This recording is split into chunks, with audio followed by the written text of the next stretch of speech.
Olá, meus amigos e minhas amigas que já acompanham o nosso canal. Eu sou o suboficial Marcelo, do canal Fala Praça, e a informação que eu trago aqui hoje é para nós refletirmos.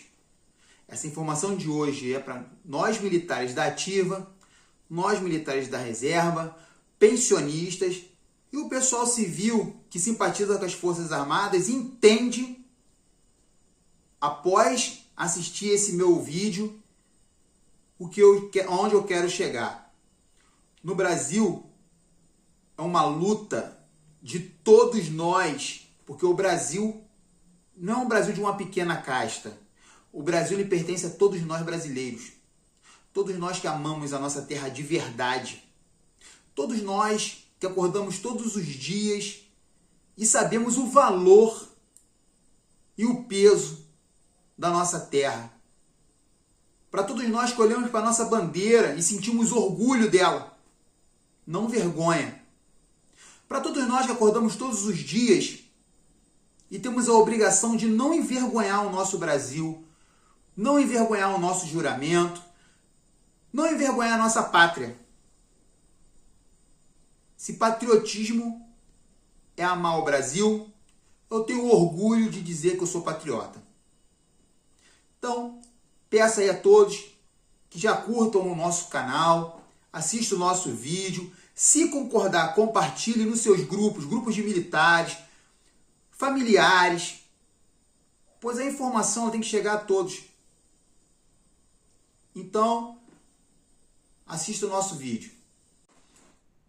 A informação que trago para nós entendermos, avaliarmos e criar nossa consciência de julgamento do que é certo e do que não é da revista Sociedade Militar. É esse texto aqui, ó. A PEC 42/2023 tem a intenção de projeto que vete a candidatura de militares das Forças Armadas. E quem é que vai ser impedido de se candidatar? Não vai ser o general, porque general não se candidata.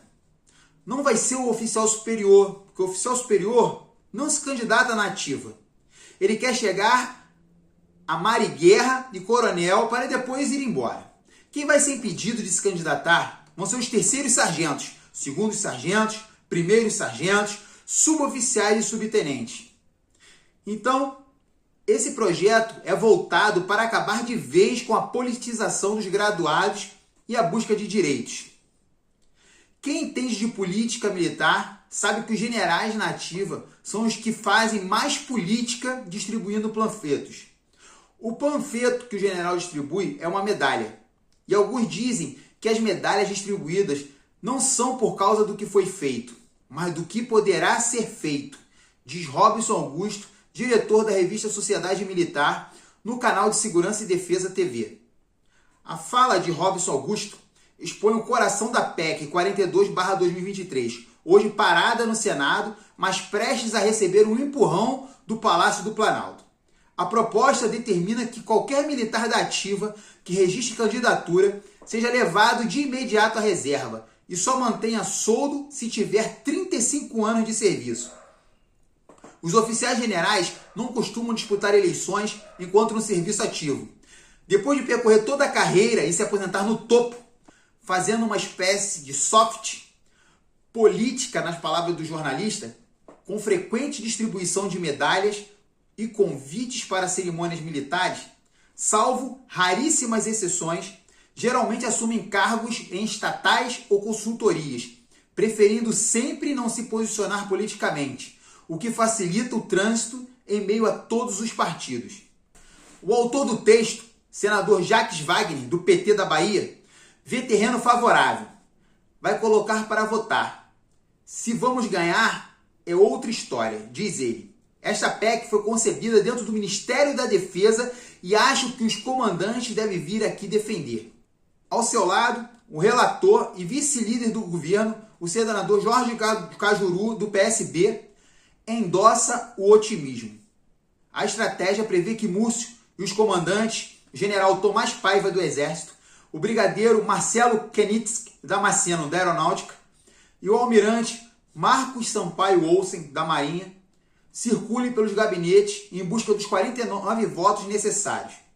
Para evitar a peste de revanchismo, ficou acertado que militares indicados para ministérios estarão isentos da passagem imediata para a reserva. Se o texto avançar, sem mudanças, um terceiro sargento de 30 anos terá que esperar até os seus 53 anos para concorrer sem perder o soldo. Para os generais, a porta da política continua sempre aberta. E sem risco, para os cabos e sargentos suboficiais, ela pode se fechar de uma vez. Tudo em nome de uma despolitização que, na prática, apenas reforça o monopólio de quem já detém o poder dentro e fora dos quartéis. A PEC 42/2023 fecha justamente essa porta. Exige que sargentos, suboficiais e subtenentes deixem o serviço e fiquem sem remuneração caso queiram disputar votos, tornando a iniciativa inviável para quem depende do soldo mensal. Resultado: os generais continuarão politizando os quartéis durante a carreira e concorrerão em condições seguras depois da reserva, enquanto as vozes que mais precisam do mandato para defender direitos serão silenciadas. A crítica, a resistência dos oficiais generais, a organização política dos militares de baixa patente se reflete contra a democracia brasileira.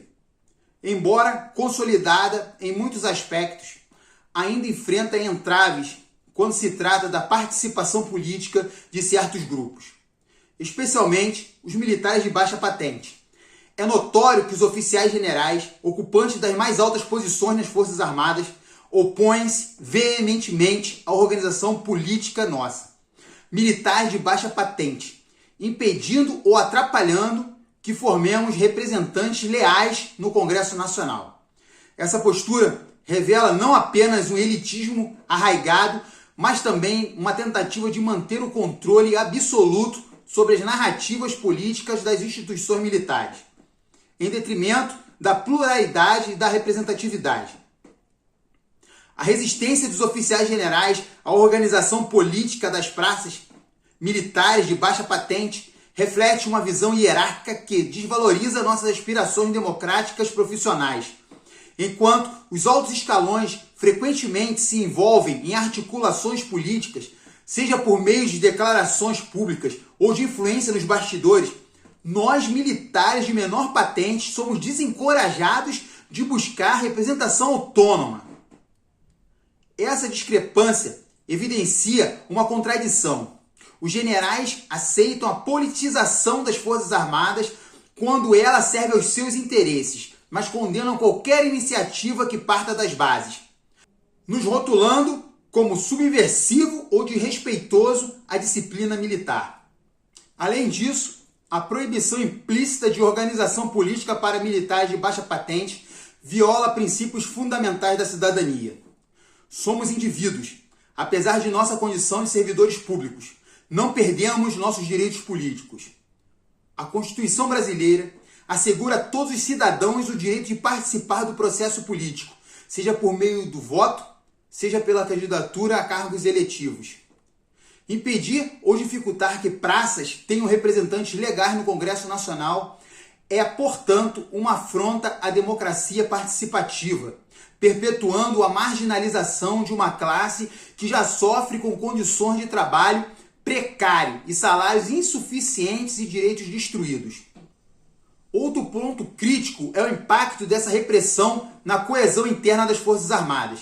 A falta de canais legítimos para a expressão política dos militares de baixa patente pode gerar insatisfação e descontentamento, minando a unidade tão valorizada no meio militar.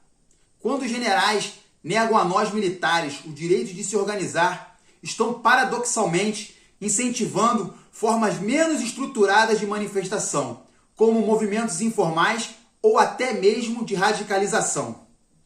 A abertura para a representação política, por outro lado, pode canalizar essas demandas de forma ordenada, fortalecendo a democracia interna das instituições militares. A postura dos oficiais generais também levanta questões sobre a verdadeira natureza da sua lealdade. Ao se oporem à organização política dos subordinados, eles parecem mais preocupados em preservar privilégios e manter o status quo do que em promover os interesses coletivos das Forças Armadas. Essa atitude reforça a percepção de que as altas patentes estão desconectadas das realidades enfrentadas por nós militares de base, que lidam diariamente com os desafios de uma profissão exigente e muitas vezes pouco reconhecida. A ausência de representantes leais no Congresso Nacional impede que essas questões sejam debatidas com a devida profundidade no âmbito legislativo. Em síntese, a resistência dos oficiais generais à organização política de nós militares de baixa patente é um obstáculo à democratização das Forças Armadas e à plena cidadania de seus membros.